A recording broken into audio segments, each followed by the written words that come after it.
Hi, this is Richard, and this is my 1971 Plymouth Duster 340. The story behind the car is my dad bought it brand new in 1971 in Toppenish, Washington, at Toppenish Chrysler-Plymouth.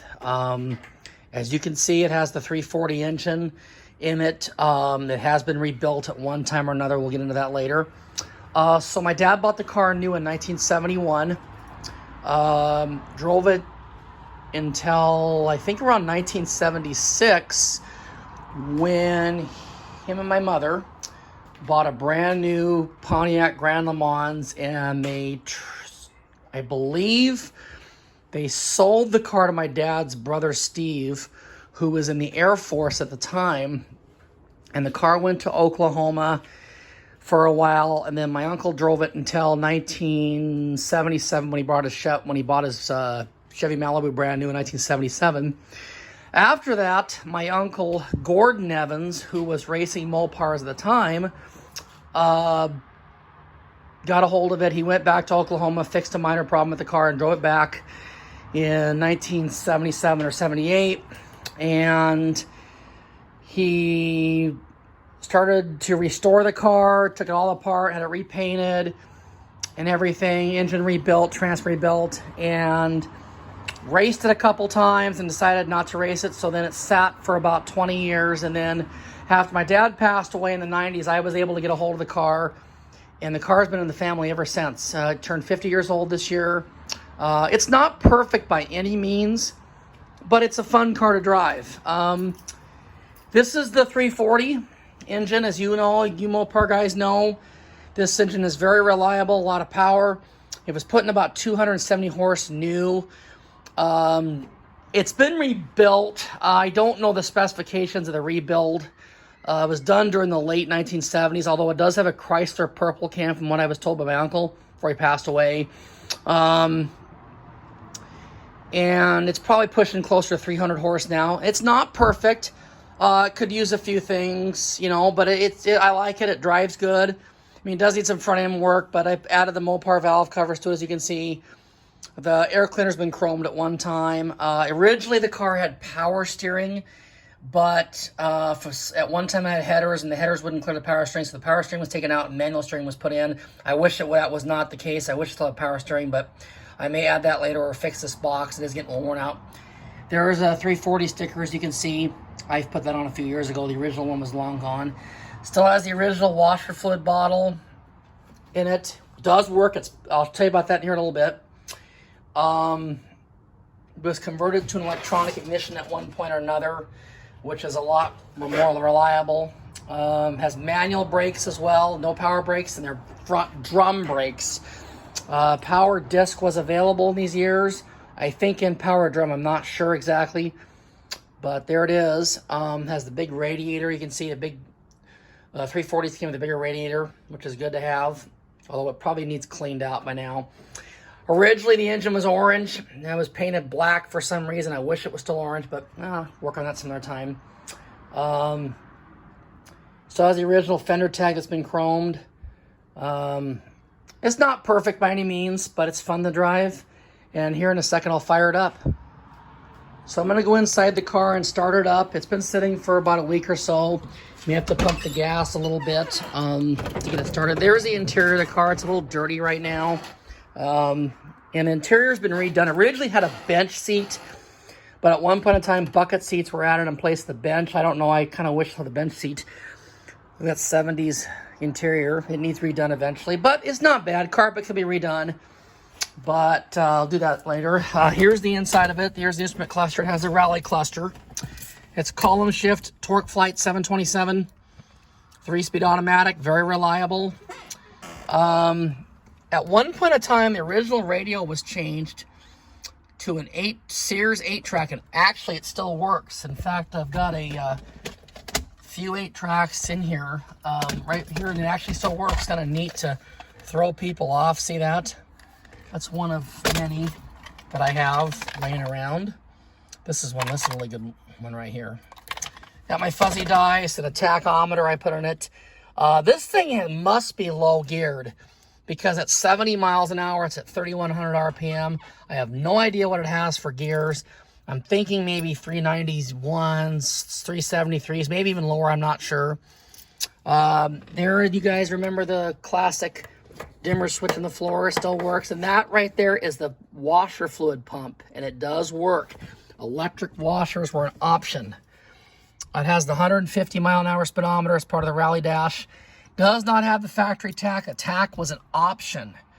I don't know why. It should have just come with the package, but that's the way it is. And there's the instrument, the other gauges. They all work. The fuel gauge works absolutely perfect. In fact, when it's on empty, it doesn't mean you have a mile to go. It doesn't mean you have half a mile to go. It means you are empty. It's been that way since the car was new, if I was told. It does not have AC, but it has a heater. Works really good. There's the outside vents that open up when you want some fresh air. You just open those vents up and go down the road. Has the optional map light system, which is part of the package, include the map light, the fender signals you can kind of see right there, and I don't remember, oh, the key in light right there. The key in light still works, see? The light still works. That was an option. So now we're gonna fire the car up. I'm gonna pump it. Oh, you can hear that buzzer. That's a key in buzzer. It still works. Kind of like that, kind of a cool thing.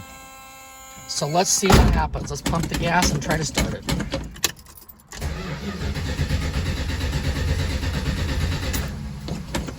It's cold-blooded.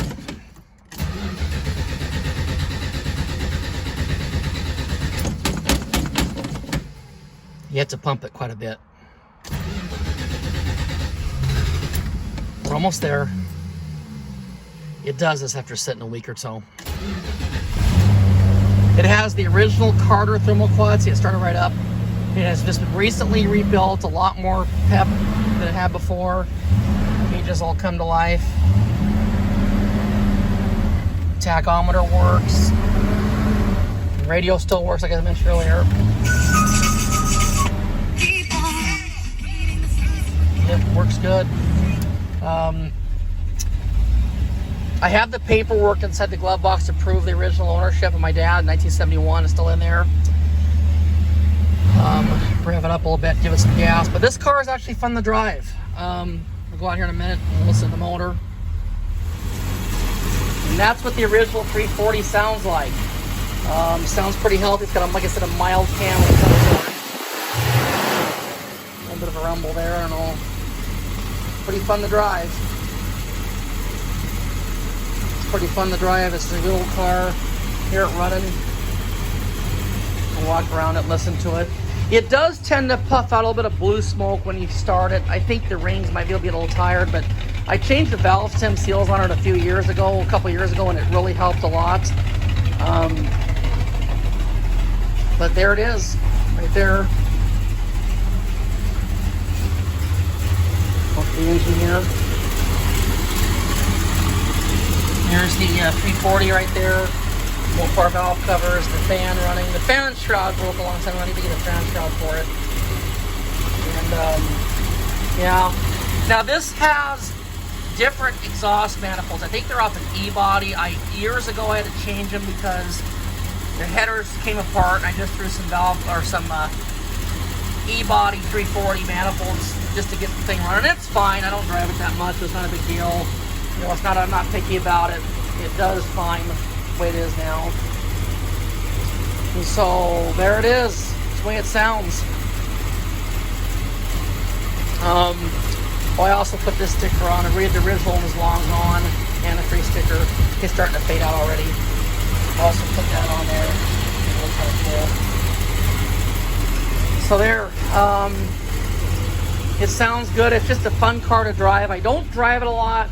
I would not be afraid to take this car anywhere. It's a very dependable car. Everything works. I just last year, a couple years ago, put all new shocks on it, fixed it, replaced the fuel tank seal on it, and did some work on it. So there you go. It's not, like I said, there's a few things that need to be fixed. I need to replace the fuel line up front. It's been modified at one time. Also in this car, originally had black 340 numbers. Those were actually painted on. I wish they were black, but that's okay. It was a 70s thing.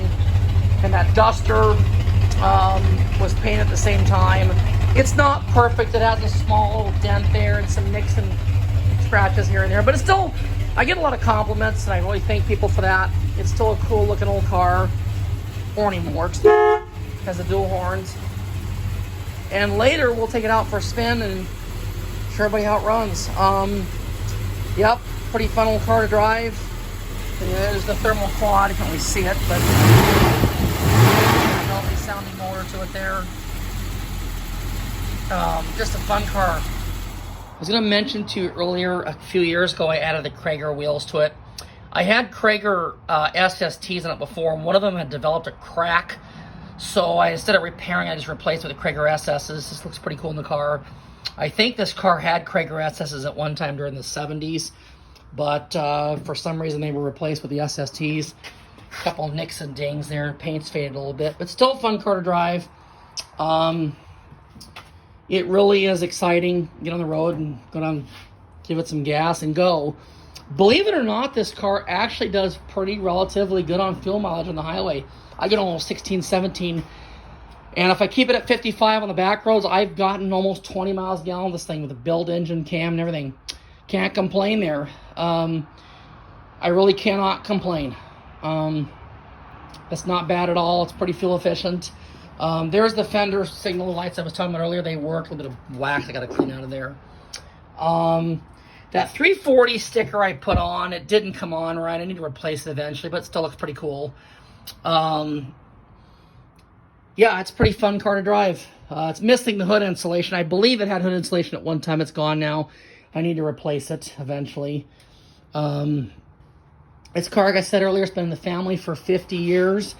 One family-owned car. I do have the documentation to prove it. So anybody just tries to argue me about it, here, I'll pull out the paperwork and say, there you go. But I never had that happen, thankfully, so it is what it is. But I'll take it on a test drive later, and we'll show you how it runs down the road.